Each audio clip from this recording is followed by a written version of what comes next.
Number D सभी का right, all right, बिल्कुल करेक्ट है। चलिए अब आता है एक दमदार प्रश्न, गेने के अधिगम सोपान का सही क्रम क्या हो सकता है? चलिए ये बहुत इंपॉर्टेंट क्वेश्चन है।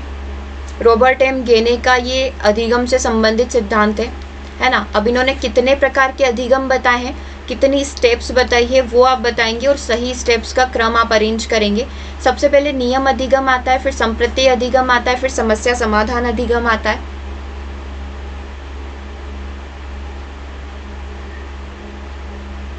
आंसर करेंगे क्वेश्चन नंबर 17 का।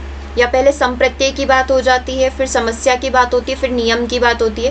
पहले संप्रत्यय कॉन्सेप्ट की बात हो जाती है, फिर आप नियम लगाते हैं, फिर आप समस्या का समाधान करते हैं। या पहले आप नियम की बात करते हैं, फिर आप समस्या का समाधान करते हैं, फिर संप्रत्यय अधिगम आपका आता है। डी आंसर आ रहा है।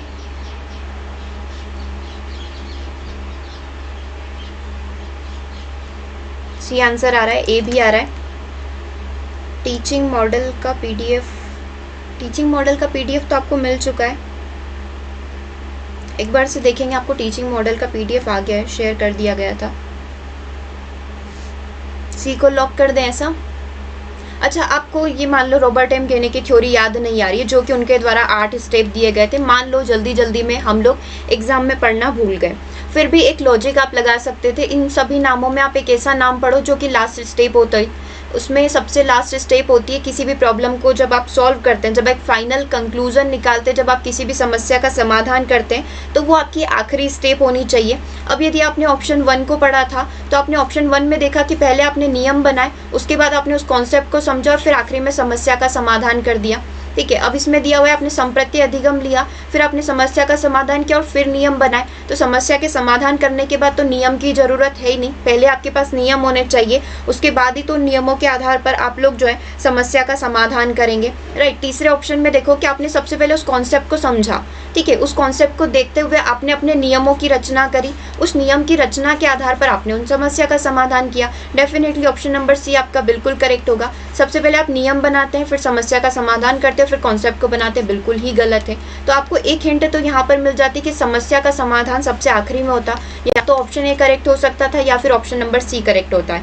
अब आप देखो कि जब भी आप कोई भी कॉन्सेप्ट को समझते हैं, कॉन्सेप्ट को समझने के बाद अपने अकॉर्डिंग आप अपने नियमों को बनाते हैं।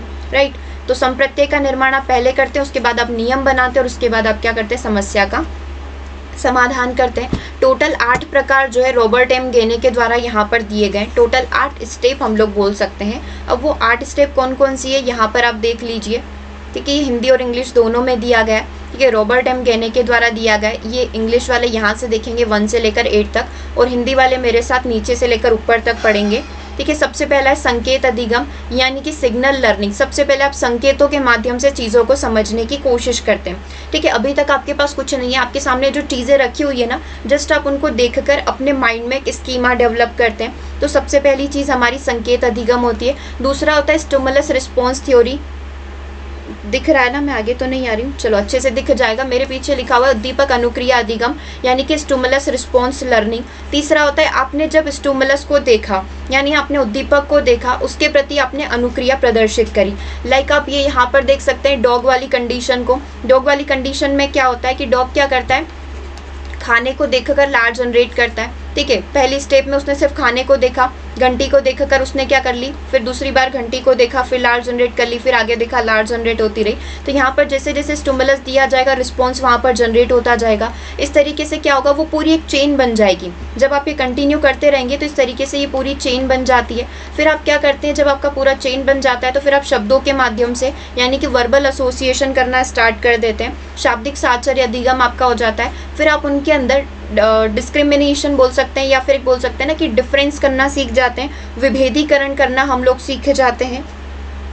हिंदी में दिखाने के लिए थैंक यू। यस, बिल्कुल हिंदी और इंग्लिश दोनों में दिखना बनता है। उसके बाद आप एक कॉन्सेप्ट को डेवलप कर लेते हैं। कॉन्सेप्ट के बाद आप क्या करते हैं, अपना नियम बना लेते हैं। अच्छा, इसके पीछे ये नियम हो सकता है, डॉग ने लार जनरेट करी तो इसके पीछे ये नियम है, क्योंकि कंटिन्यू हमने वहाँ पर चेन बना दी थी। राइट, तो हमने क्या कर लिया, सिद्धांत बना लिया, और फाइनली हमने क्या कर लिया, अपनी प्रॉब्लम का सॉल्यूशन कर लिया। प्रॉब्लम सॉल्विंग, फिर ये प्रिंसिपल, उससे पहले कॉन्सेप्ट। इस तरीके से ये टोटल 8 चीज़ें होती है। जल्दी से इसका स्क्रीनशॉट ले लो, कॉपी में नोट डाउन करना, फ़ोन के अंदर सजाकर कोई नहीं करेगा। राइट, फ़ोन के अंदर सजा कर नहीं रखना है, अपनी कॉपी में नोट डाउन करेंगे आप इस चीज़ को।